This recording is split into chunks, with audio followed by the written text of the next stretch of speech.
Hello. So I will just wait for a few people to join and then I will let Lauren in and we can get going. So let's find her. Where are you? Oh, there you are.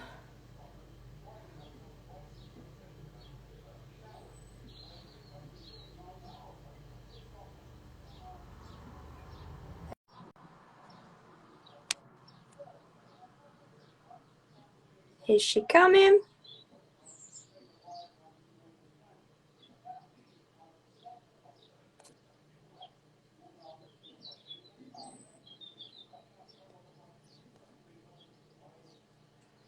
Why is it not letting me do it?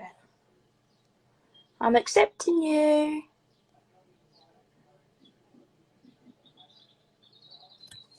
Oh no, don't do this. Why is it not letting me in, letting you come on, Lauren?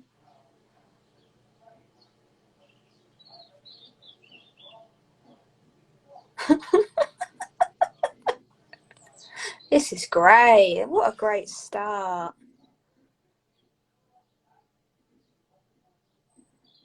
Oh, are you coming?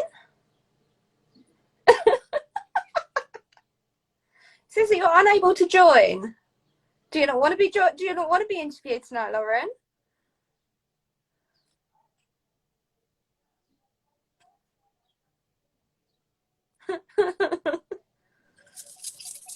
There she is. I was like, no, this is not happening. There we go. We did it. How are you? Good, thank you. You okay? Yeah, good. So for those that don't know, Lauren is my consultant and she has got me to lose 4 stone in 16 weeks, and I am now a member of her team and we work together supporting slimmers all over the UK, everywhere basically, and she has just returned from an all expenses paid trip to Portugal. So tonight we are going to be putting her in the hot seat. If anybody's got any questions, just pop them in the chat and we will go through them as they come. And we're just going to chat about her business and how she come about to be a consultant and how she managed to get herself to Portugal and all things like that. So, Lauren, can you tell us how you become a consultant? How did it all come about? No, I'm joking. So firstly, I just want to say I'm not normally the one in the hot seat. So I'm feeling a little bit nervous, okay? This has not been rehearsed. Abbie has not disclosed anything with me, so I've got questions. Watch out, people. Okay, so how did I become a consultant? Basically, I saw my consultant at the time, or that it was actually a husband and wife duo, doing absolutely amazing. They were mortgage free. They were living a fantastic work-life balance. They had a place in Spain. They were going on trips all the time. And there was me crying at my desk every day. I was like, okay, I wonder if anyone could do this, because they had never spoken to me about the business opportunity. I didn't know anything about it, but I was hungry to better myself. I'd gone back to work after 6 weeks of Mason being born, and 2 of those weeks we were in intensive care. It wasn't ideal. I was going through some really bad stuff in work. It was crap, basically. So I approached them and said, can anyone do this, or do you have to, like, what do you have to do? So they went through it with me and I was like, okay, let's do it. Genuinely, I went along to, it was face-to-face at the time, a face-to-face business presentation opportunity thing. And I remember it clearly. We had like the top of the top consultants doing this presentation and I was sitting there going, this is a fantastic sales pitch. This is a fantastic sales pitch. I'm never going to reach those things. That's not going to happen. But I want to be able to give up my Fridays. I want to be able to look after my own children on a Friday. So I'm going to do it. So I signed up with the idea of just having this little sideline to replace my Friday role. That's how I got into it. Okay. And so obviously you no longer have that role anymore where you wanted that Friday off. So at what point did it become apparent that actually you can spend more time with this business and less time else at your other job? At what point was you like, no, actually I can take this on further than what I anticipated? Okay, so for me, it was the passion. So my first client that I had, she actually had diabetes. So my first ever client, I went straight in there with medical conditions where I had to do extra medical work to make sure that she was following it safely, and I loved it. The satisfaction knowing that I could help somebody change their life got me hooked there and then on the spot.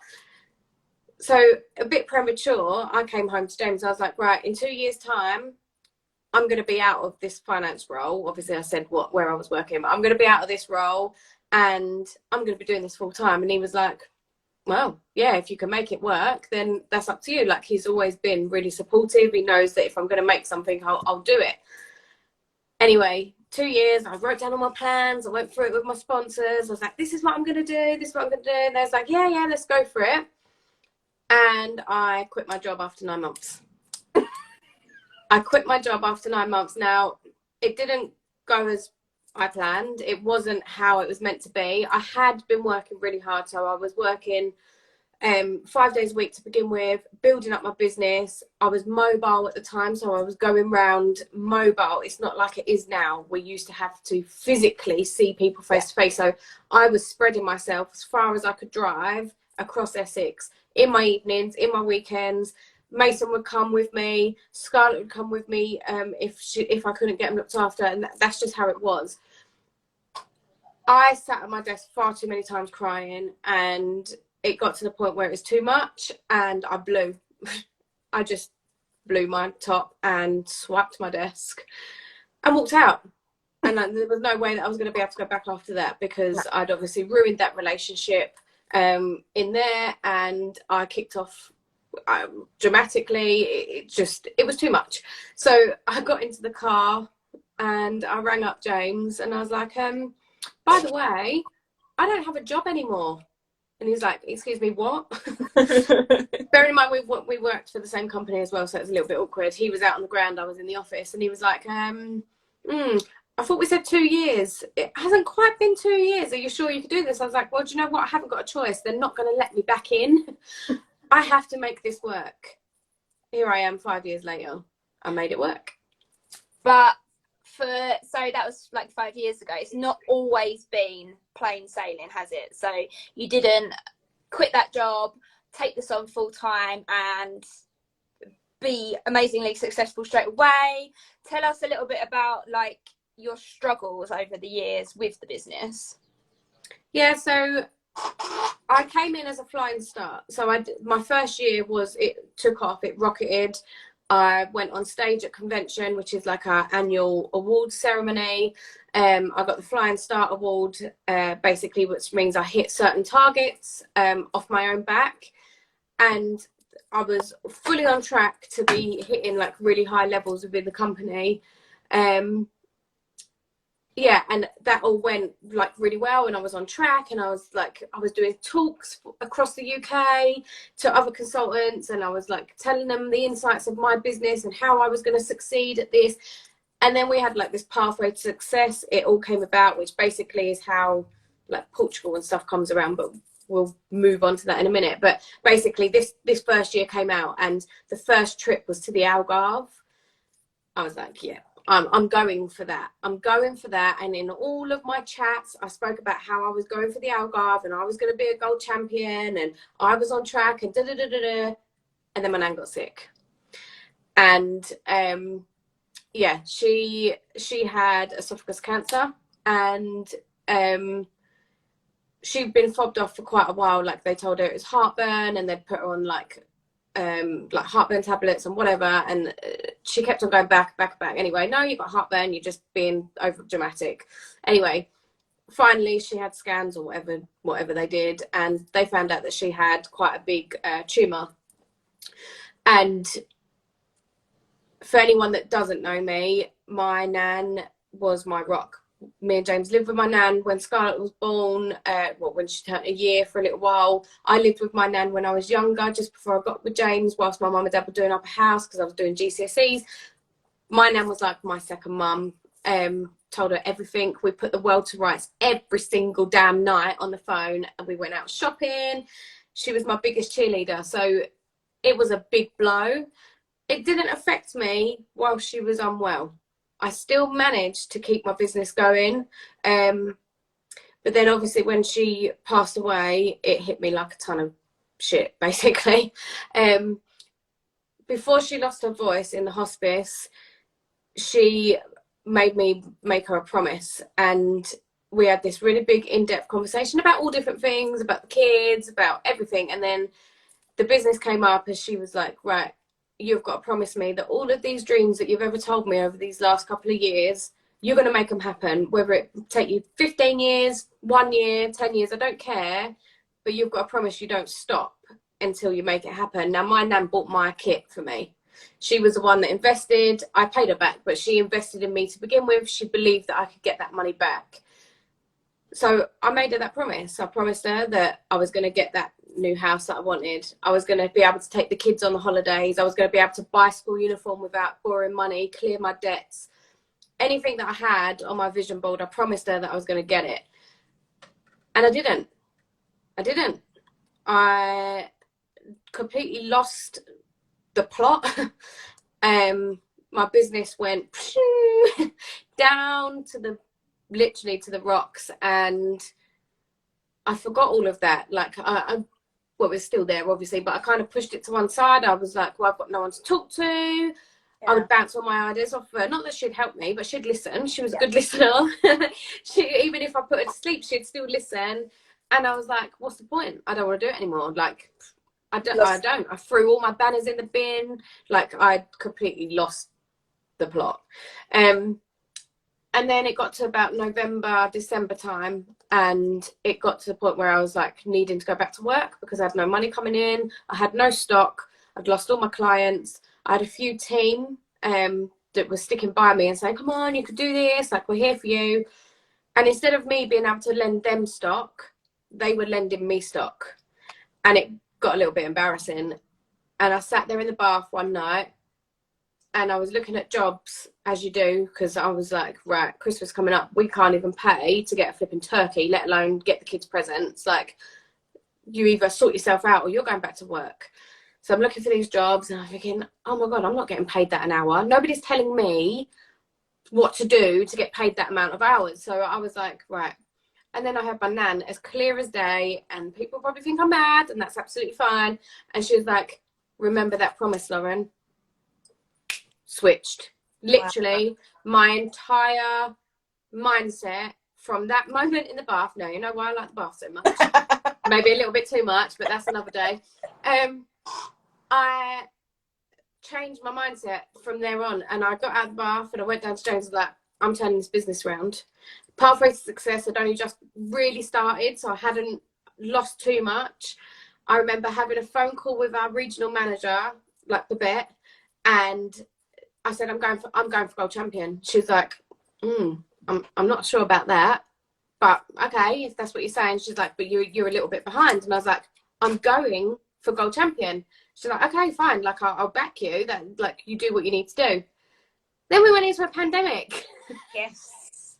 Then we went into a pandemic. So not only did I decide to turn my life around then, I was then smacked in the face with, well, now you're going into lockdown, so how are you going to run that? Didn't faze me. I smashed through it, and I won Portugal. And I did it, and I became a Gold Champion that year, all off the back of that one little moment in the bath where I heard my nan saying, you remember that promise? For those of you that are wondering, This is my nanny. Right here, she sits right there staring at me, basically telling me, if you ever think you're going to drop off again, I'm going to come and give you a swift boot up the backside. So you say, obviously, you turned it around and then COVID hit. At that point, obviously, we're in March 2020 or whatever, and Boris has announced we're in lockdown for 3 weeks or however long it was meant to be. Yeah. Nobody can travel, nobody can go to work, nobody can do anything. Was you like, shit, nobody's going to be able to pay, obviously, for plan because nobody could work because they didn't know what they was doing with any sort of government funding or anything. Was you like, shit? Yeah. Or was you like, no, I think I can do this? Because at the time, like, so now we can do virtual consults, can't we? There was none of that, was there? So Not how straight did you away. deal with that additional pressure of you now need to turn your business around, but you're really limited because of obviously COVID? Yeah, so we were lucky in the sense that we were classed as key workers. Okay. So before the company turned to remote, they managed to sign us off as key workers. Now, don't get me wrong, I do not compare myself to a nurse or anybody else that I personally think were key workers. Yeah. But we were given that status, which meant we was allowed to travel. So it meant that we were still able to get products to our clients. Now, for me, I was used to doing mobile work anyway.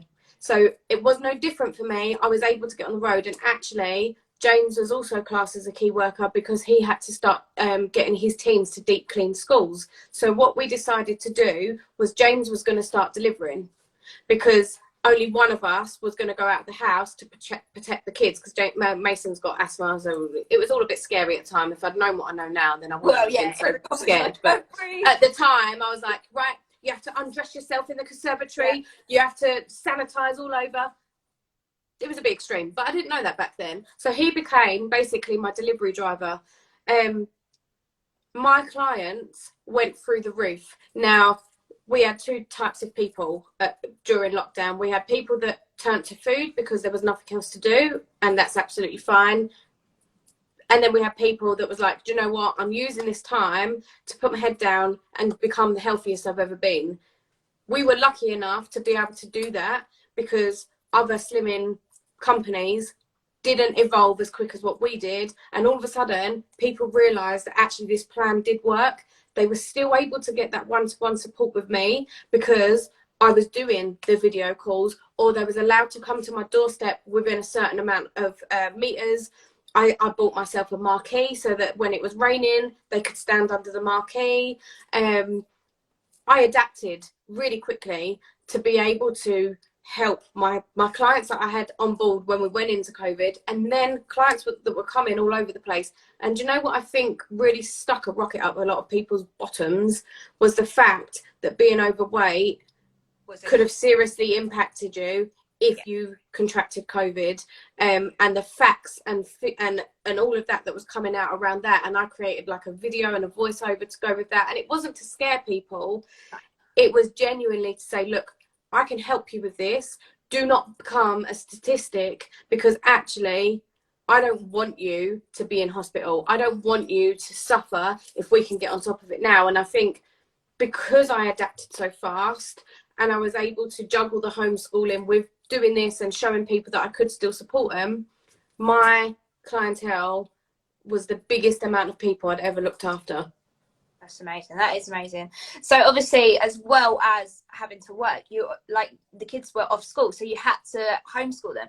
How did you find, obviously, when you work for yourself, the buck lies with you. So you're self-employed, you need to homeschool your kids. But obviously, if you take time off work, how do you manage to balance that work-life balance so that you could be there for the kids and still be successful? Like, that takes some sort of... Yeah, I mean, firstly, I am not a teacher, and lockdown confirmed that I would definitely never have succeeded as a teacher. And I take my hats off. I honestly found a whole new level of respect for any teacher out there, because that was not my strength. We had like a timetable going on. Mason wasn't at school age. He was only at preschool age. So for Mason, it wasn't necessarily schoolwork, but obviously I needed to occupy him. Yeah. We were blessed with the hot weather, which meant I could work in the garden a lot whilst they were playing in the paddling pool. And then with Scarlett, I had a timetable. So I made sure that I didn't book clients in when I was homeschooling. And to be honest, predominantly my clientele are mums. So that worked with them as well, because they were also homeschooling. So it kind of just worked. And then in terms of like making sure that I was being consistent with my marketing and stuff, I just did it in the evenings. And that's the positive of being self-employed. Yes, the buck stops with me and the money needs to still come in, but actually I had no one to tell me what time I needed to do it or when I needed to do it or how much I needed to bring in. I'm my own boss of my time, my money, how I run things, when I see to the kids or whatever. And don't get me wrong, there were days where homeschooling went terribly wrong. Pencils were thrown up in the air and the air turned blue sometimes. It was okay because actually we could then take ourselves away from it and say, do you know what? We're not doing homeschooling today. Mum has decided that you're going to have the day off. We're going to go and play in the garden instead. And we just made sure that that balance worked. And my clients understood, look, we was all adapting, and what worked one week might needed to be tweaked the next. And I just made sure that a lot of things were put in the evenings or the weekends so that James was about, so that the kids didn't feel like they'd been pushed to one side, but also so that my clients got the best out of me. And while Scarlett was watching bits and pieces on live, remote, whatever they were, classroom things, I was texting my clients in between because I didn't need to help her at that stage. I just needed to listen in, and we can multitask as women, can't we? Well, there is. So during that period where obviously you've got in your mind, right, I'm going to the Algarve, I'm getting this, but obviously you are pretty limited. Was there any months that you thought, this ain't happening? This is, I am not getting this, and that's it, you know? Yeah. And you know what? I still get that now. And I think openly and honestly, you've got to be honest about this. When you're self-employed, the pressure is there, especially if you've got a mortgage, you've got mouths to feed, you've got bills to pay, you like to shop. Yeah, you have to realize that there are ups and there are downs, and that's here. Not necessarily ups and downs within your business, but within your mindset. There are days where I'm like buzzing during lockdown, buzzing. Oh my God, I've got all these clients coming in. Da, da, da, da, da. And then there's days where like, I haven't heard from anyone today. Where have they all gone? What am I going to do? It literally goes up and down like that. Now, over time, I've been doing this for a long time now. I started to get used to that. I mean, I still moan to you guys that, oh my God, my business is going to shit. It's not, but that's what your mindset tells you. And it's a case of, right, I can either sit here and wallow and get the little violin out, or I can give myself that kick up the backside and say, right, if you don't like where your business is, what are you going to do about it? Yeah. I was so focused on getting the Algarve because I told everybody, and there was no way that I was going to do what I did with Lake Como all over again, that I just drilled myself all the time. Right, these are your targets. Are you doing what you should be doing to get that target? If not, what are you going to do about it? And I just kept on going and kept on going. And I used my team around me, the ones that still wanted to go. Don't get me wrong, some of my team at the time couldn't cope, and we all coped differently in lockdown, and that's fine. But I had some core team that were going with it with me, and we were bouncing off each other. And I'd created like a program with other consultants from different parts of the team to keep us going. And I just kept on going. You've got to keep on driving. If you want big goals, you've got to drive forward to get them. And that's what I did. And obviously, so we all know that you've got team. I'm part of your team. And your job as sponsor is to, you know, motivate us and, you know, take us where we want, like guide us where we want to go with our businesses. But how, you know, what happens with you? Like, because essentially there's nobody there for you. So what happens when you get to that point where you're like, I need a bit of motivation, you know, because everybody's going to need that kind of support. But and if you're supporting, how many's in the team? 70. So you are essentially responsible for 70 people. What happens when when you're like, right, I need a bit of support here, you know, is there? Yeah, so obviously I've got my sponsors, Tracy, Chris, who absolutely adore me and I adore them. So we have chats, like not necessarily business chats, we have just chats. So they'll take me out for coffee or hot chocolate for me, but whatever, cup of tea. We'll go out for lunch and we have proper chats, like just get it all out and breathe. Obviously they was in Portugal with me, so that was nice. In terms of business, It's only been recently that I've opened up. So I'm one of these people that take it, and just let it fester and fester and fester and fester, and all of a sudden I blow. Yeah. So I'm very hard to admit when I need help, or I find it really difficult to open up when I'm feeling down or feeling a bit stressed or anxious or whatever. I find that, do you know what? I see it as a failure. Yeah. Now, if you or any of the other team came to me and said, Lauren, I'm struggling, can you help me? I would never look at you and go, you're failing. It wouldn't even cross my mind. But when it's me, you're failing. Don't admit it, because then it's real and then it feels like you're failing, especially if I speak to you guys, because I see my role that I need to be helping you, not the other way around. And it's taken Sophie and you a long time to crack into me and keep on going on and going on and going on and saying, Lauren, it's not failure. You need somebody to bounce off of, because you're taking it all from everybody else. So I'm giving one-to-ones to whatever amount of people want it from the team. I'm listening to my clients day in, day out, and keeping them motivated and making sure. And then that kind of all soaks into me. And I'm like, I've got to drive my business at the same time, but I've got no one to go, blah, blah, blah. Yeah, definitely. And now, the thing is, since you and Sophie have cracked me and made me happen, you probably regret it. Because now it kind of just flows out, and Sophie's probably like, Jesus Christ. Like, she's got a picture today. I sent her a picture of my face. I was like, these spots, look at them. And she texted me back saying, okay. I was like, I've read about them. It means I'm stressed. And she's like, well, how can I help you? She's probably thinking, Jesus Christ, let's go back to how it was before. I don't want to know. I don't want to know about the spots on your face. But I've got a good team now. I've got a good team. I genuinely feel like we're a family. I've made incredible friends out of you guys. And yeah, it's grounded me. Like, do you know, I feel so humble and so grounded. And I think that's why I find it so hard to open up. And sometimes it comes across as, I don't know, like a hard exterior, maybe sometimes a bit rude. And I'm like, it's not rude. It's just, yeah, I don't like always going there. And I definitely don't like getting emotional. Yeah. Unless I really feel comfortable with you guys. And then that's it. The floodgates are open and you'll see me cry loads. But to a lot of people think, oh, God, she thinks her shit don't stink. It's not that. It's, I've put on that hard exterior, that persona, because then I can't get hurt. You don't want to appear vulnerable to anyone. And that's self-preservation. You're just preserving because you don't want to get hurt. And you know, that's totally fine, but you do have to have, if you're going to be successful, you have to have those people around you that you can cry, show your spots to, you know, all that kind of stuff, so that you can drive yourself forward. So let's move on to Portugal.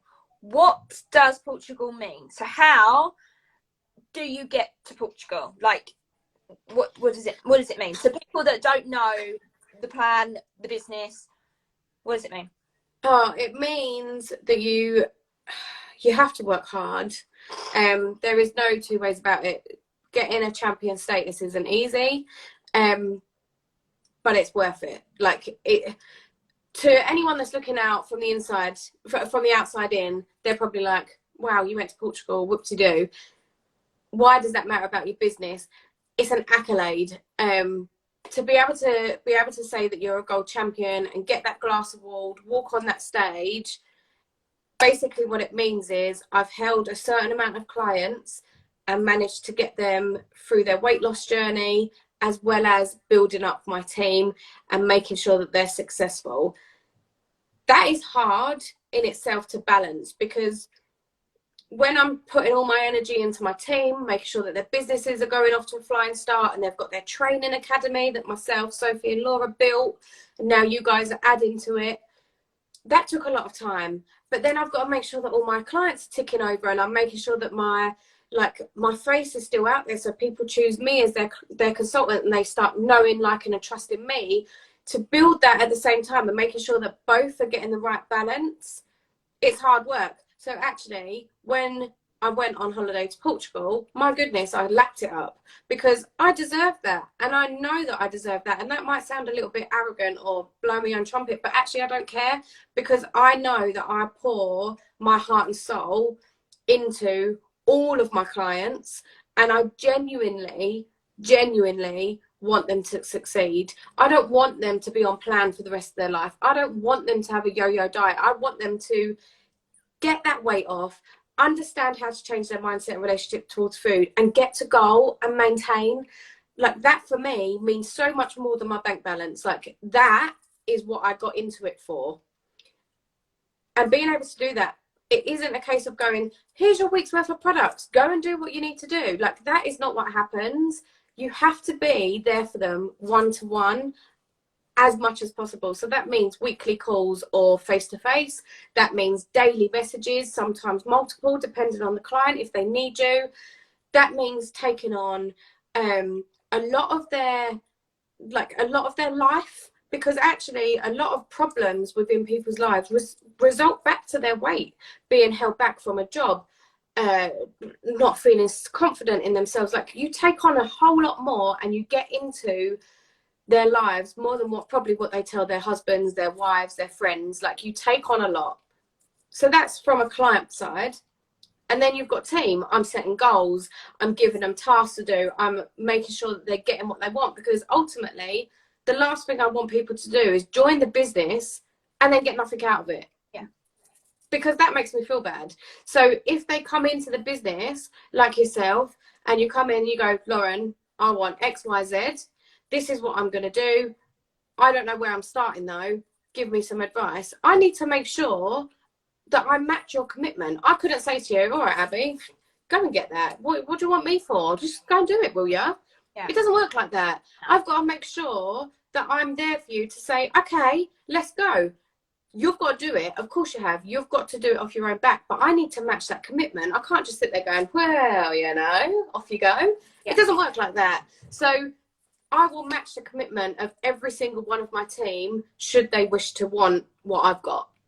And more. Like, I'd love to see any of you overtake me. Oh my God, that would be the proudest moment of my career. I've got to balance both of that.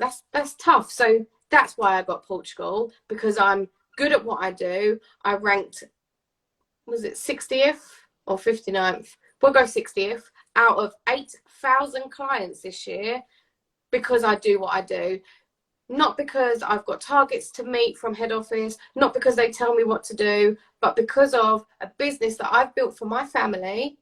I now get rewarded of it to go to Portugal, and I get to take my husband with me. I mean, it's not too shabby. No. And it's not just Portugal, is it? No. So the day that we came back, yeah, because obviously I'm double gold champion now. So I've got gold champion the following year, which is good. And I'm not ready to take the crown off yet. The day after we landed, they thought they'd perk us back up again, holiday blues and all that. They sent us out our Marbella trip. So in September this year, I'm going to Marbella. Which is just incredible to think that, one, you've been to the Algarve, completely paid for. Now you're going to Marbella. But not only that, these trips have come from you working so hard during a pandemic. Like, you think of all of those businesses and whatnot that has literally dived during the pandemic. We've lost so much, you know, the economy has just gone, you know, crazy, and you have managed to maintain your business to a level where you get these trips. Like, that is just incredible. And it's not only that either, is it? What else have you recently managed to do due to this business? Are you talking about the incentive? No, not just that. What are you sitting in? Oh, my house. Yes. So obviously one of my promises to my nan was to get us our dream family home, which, when you're self-employed, to then get a mortgage is pretty tough. Obviously James works as well, but we're pretty much now on a matched salary. That's how far I've built my business. So I've overtaken the salary that I was on as a finance manager. That's gone. And yeah, this year we was able to purchase our dream home, our forever home, hopefully, because I ain't moving again after that ordeal.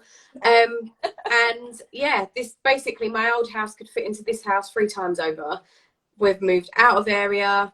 Not only that, my kids were going to a school in this new area, which was 40 minutes away from where we was traveling. I was able to do that because of my business and run it around me. And let's not forget, we're talking about a business that cost me less than £1,000 to start up. That's what we're talking about here. A business that's not a franchise, a business that you don't need a loan for, a business that you're completely self-employed and can run off of your own back. And here I am, able to sit here and tell you that I have a team of 70. I have umpteen clients that I've past and present got to goal, maintaining. I'm sitting in a house that's 3 times bigger than my last one. My kids are never without. My wardrobe is certainly not without. We've got food in the cupboard. We're able to pay that horrific gas and electric prices. And not only that, am I able to put the disgusting amount of petrol into my car without batting an eyelid. And that's not me bragging. That's me telling you that this business opportunity that people look into and say, well, it's only a weight loss company. You can't be making that much money. You're wrong. Yes, it requires you to commit to. Yes, it requires you to adapt, step outside your comfort zone. But if I inspire anybody right here, right now, watching or maybe listening in the future that are on the fence, if I could go back and do this all over again, I absolutely would. Absolutely. And so let's talk about when we run a business opportunity. So any consultant that is a consultant knows that when you go to your business opportunity meeting, they say, make sure your passport's in date. And you think, yeah, funny joke, that one. Like anybody, you know, it's only like the top of the top that ever gets to go there.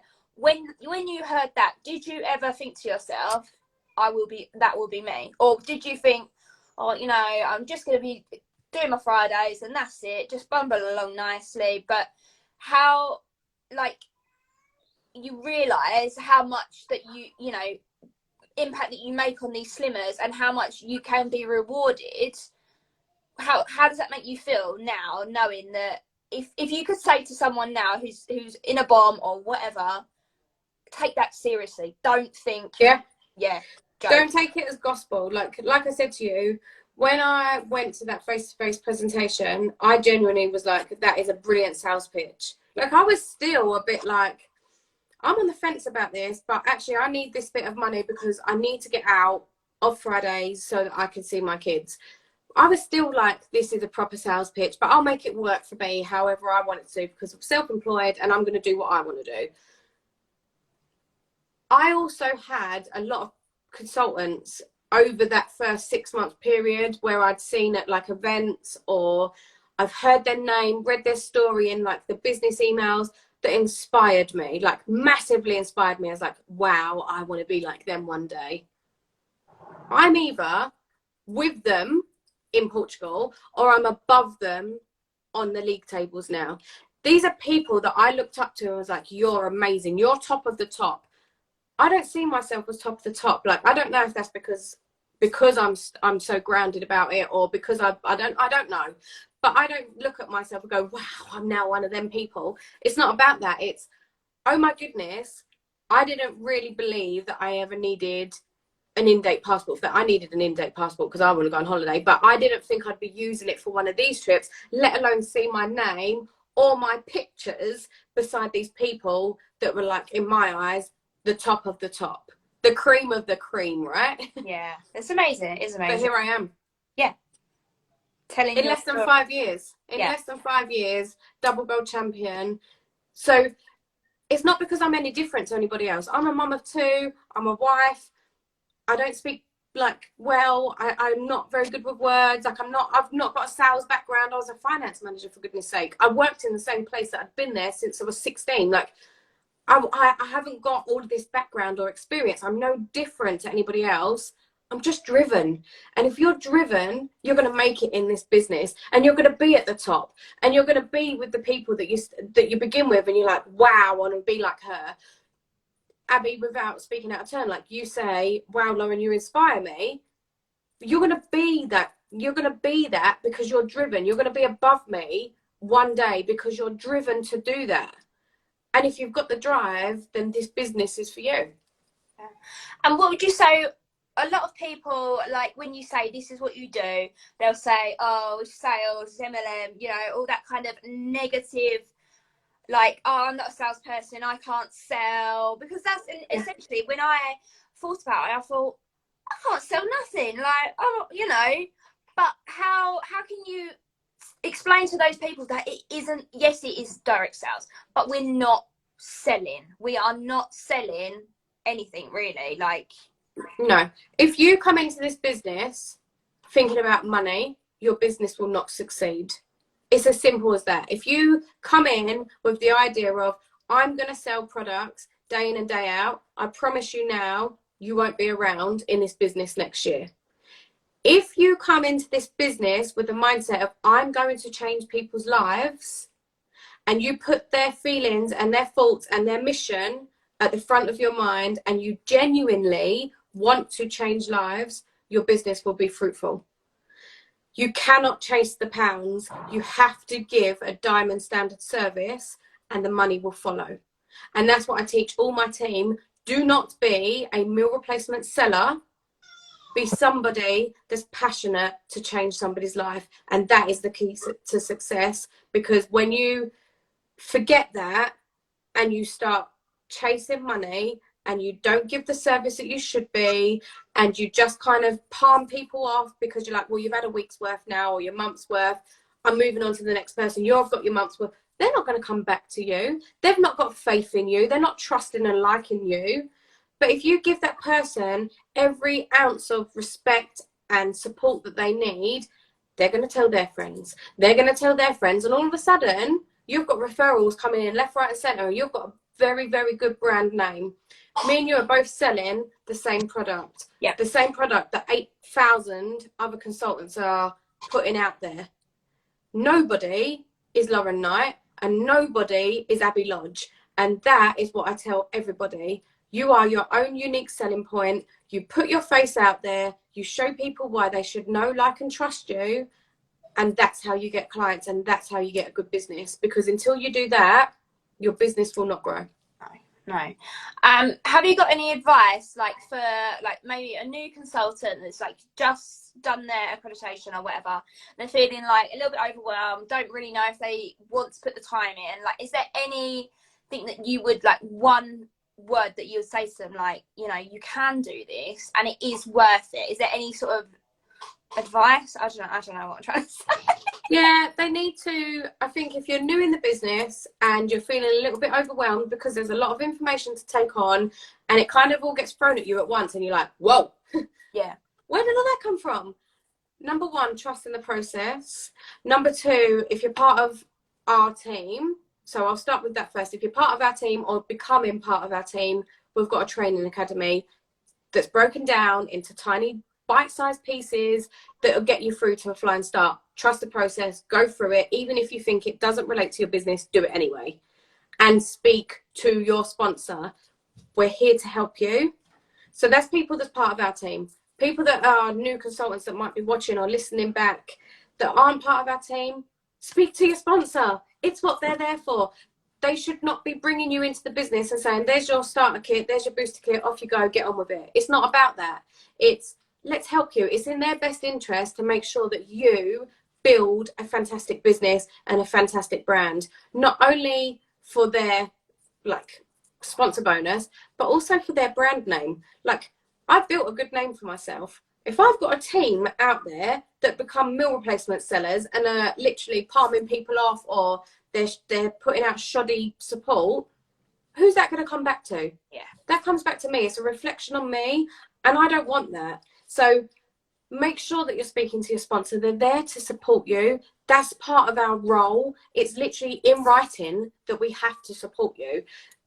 I won't hold my team's hand, and I'm quite open with that from the off, but I will match their commitment and I will bend over backwards to help them, as long as they then follow what advice I've given, or they're bouncing off ideas and they're trying. If I can see that my team are trying, I'll be there, apart from when I'm sleeping, pretty much 24/7. Once I'm asleep, you don't get nothing out of me. And that's usually quite soon, isn't it, Lauren? Yeah, I'm normally in bed by now. So I have had a couple of questions that I put on the story poll. So one of them was, how do you find people on social media that don't know about the diet? How do you put yourself out there to get those clients in? Because essentially, like you say, there's 8,000 of us. So you know, how do you find them? You've got to be consistent. And the way that I see it is, it's a bit like growing flowers. You've got to plant the seed. No, bear with me. You've got to plant the seed, then you water it, and over time it grows. So something that I do today, I'm not going to get results of today, but in a few weeks' time, I will, because then that's consistent tomorrow and the next day and the next day. So you've got to keep on putting the same message out there. Remember, you're not selling the product. It's not about that. You've got to provide the solution to your target market's problem. So obviously the problem is that they're feeling unhappy because they're overweight. What solution can you give them? Chances are they've tried every other diet under the sun. This becomes their last resort because they don't know enough about it. So it's about education, it's about passion, and it's about showing them the results. And that's all I do. I keep on building that up with the hope that actually they come to me. So building up your local area in Facebook groups, using location hashtags maybe, and just making sure that you're spreading the word as much as you can. Yeah, okay. We have just had a question come through on here. Katie has asked, did you have online clients and face-to-face clients, or would you just do online? You do both. So when I started, we didn't have online. So when I began, I literally got in my car and I drove around Essex to leaflet drop. I paid to go with magazines. So I lived in Billericay and I had clients as far as Colchester and as far as like Barking. So I was pretty spread out. Bear in mind, I had to do that face to face. So I was out putting leaflets up, and then when I got one client, I was trying to make sure that they'd refer a friend, and I'd block them. So that's how I used to do it mobile, build my name up that way. When it became online, oh my goodness, like you guys that are only just coming on board don't realize how easy you've got it. You really don't. You've literally got it at your fingertips. We did not have that. So utilize it. I now have probably 95%, maybe 97% online, remote, not necessarily all needing to be posted, but it fits in with their lifestyles to have it via video call. And then the last few I have face to face, but majority now is remote. Yeah, it's online. But back in the day, no, I was out there. Yeah, definitely. And would you say the support of virtual and face to face is the same? Like, so for me, I did my journey completely virtual. It wasn't until like last month that I actually met Lauren. But still, I managed to lose 4 stone with her in 16 weeks. Like, it was incredible. But would you say the support that you offer yourself is that same support that you can offer either way? Yeah, the support that I offer is exactly the same. And as long as the client is going to turn up to their calls each week, so their video calls, and they respond to my messages, then if not, more so, I would say they would get more support than what they were getting face to face, because it's a lot more precise, it's a lot more on point. There's no necessary, like, I don't know, like general chit chat. It's very much, it's all about your weight loss journey. And actually, like, just using us as an example, we did not know each other at all. You found me on the webpage, I think. Was it the webpage? Yeah, you found me on the webpage. You reached out to me. You basically told me you was going to block me after a week. I made sure that you didn't block me after a week and proved that you could do it. And here we are. I'm stuck with you now. But we built a friendship and a relationship very, very quickly without physically seeing each other face to face. And all of a sudden, when you turned up on my doorstep a couple of weeks ago, we had a bit of a cry. Yes. But it just shows you how online works. That's what you can create. And now I've got you as a superstar in my team. I mean, I couldn't have done that before, not in that amount of time. That to me is incredible. Yeah, it really is incredible. I think that so obviously I've only been a consultant since February. I'm incredibly lucky that I can support virtually, because for me, obviously I've got the other business, so I don't necessarily have that time or want to spend that time driving around the country getting myself around. I can do it from home, and that is so easy. And that's what I don't think a lot of people really realise is, yeah, it sounds like it's a lot of work, but actually it's not. It's not. Like, once you've got yourself out there and you've marketed yourself, it just does it for you, and that's just something that's amazing. So one last thing before I let you go to bed, because I am conscious of the time. Two things. Your biggest achievement through this business. Doesn't necessarily need to be Portugal. What's your biggest achievement? Being able to buy the house. Being able to buy the house. Yeah, that's my biggest achievement. That was something that was on my vision board from day one, being able to buy the house. And there was a stage where we did go and see a mortgage advisor, and they looked at my figures and laughed. Oh, really? In that declining moment. And maybe that's what kind of spurred me on to just keep on going downwards. And I was like, we're stuck. Like, what have I done? I'm never going to get out of this. And then obviously that was just my mind.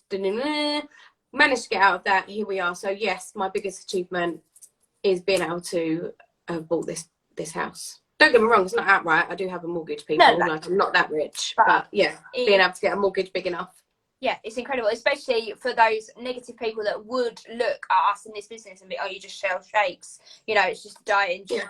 There's not much money. And also, just in case I look older than what I am only 31. So just in case people think I'm in my 40s or something, I am only 31. So being able to have all of this already, my goodness, I can only imagine what the future of my life is going to be like. And do you have any regrets? Is there any regrets for your whole journey with Is it a regret, or is it a bit of a did it make me moment? Obviously, I regret letting everything go as far down as it did. But actually, do you know, I think looking back, maybe if I didn't go that low down, I wouldn't have had such a massive comeback. And they say, don't you, the bigger you fall, yeah, the bigger you rise. And my goodness, did I make that rise? Yeah, which is just insane. We'll just have another question come through. Being your own boss, how do you constantly keep yourself motivated every day? I don't. It's as simple as that. I don't. Not every day. It's impossible. Like I said, I think being a self-employed person is a proper roller coaster. Nope, roller coaster. I told you it's past my bedtime. There are days where I'm so motivated and I can get so much done. And then there's days where I stand in a corner of my kitchen thinking about what I should be doing. And then all of a sudden, 3 hours later, I'm still in that same spot and I've not done anything, because it's impossible to get yourself motivated every day. However, when you've got bills to pay, you've got mouths to feed, you've got targets to hit, all of a sudden it clicks back into place and you go, right, snap out of it now, because you've got to go do this, this, this, and this. So yes, if I'm open and honest, there are down days, and there's days where you think, do you know what? I can't be bothered. I'm going to go and drink a bottle of wine instead. I'm joking. But you could feel like that. And then there's other days where you're like, oh my God, I've got so much done. I've got like a week's worth of work done in an hour. You've just got to ride it out. And as long as you've got them targets in place and you've got that focus and you know that it's going to work, it's okay to have some down days. You just can't play that violin for too long. You've got to pick yourself back up, haven't you? You can't keep yourself down. Yeah, and obviously, like I said as well earlier, having good people around you, surrounding yourself with the right people, the people that are also driven, the people that want to see you succeed, because there's a lot of people that don't want to see you succeed, and that's quite sad. But there's a lot of people that do want to see you succeed. They're your people, and they will have your back to help you motivate. Yeah. Well, thank you, Lauren. That was amazing. You're Absolutely. welcome. You've enjoyed it. Uh-huh. I will try and save this. I'm not very good at this type of thing, but you know, I will try it, and it will be everyone can then go and have a look afterwards. But yeah, thank you for joining me and Thank you for having me. Story. Thank you very much. Thank you. Bye. Bye.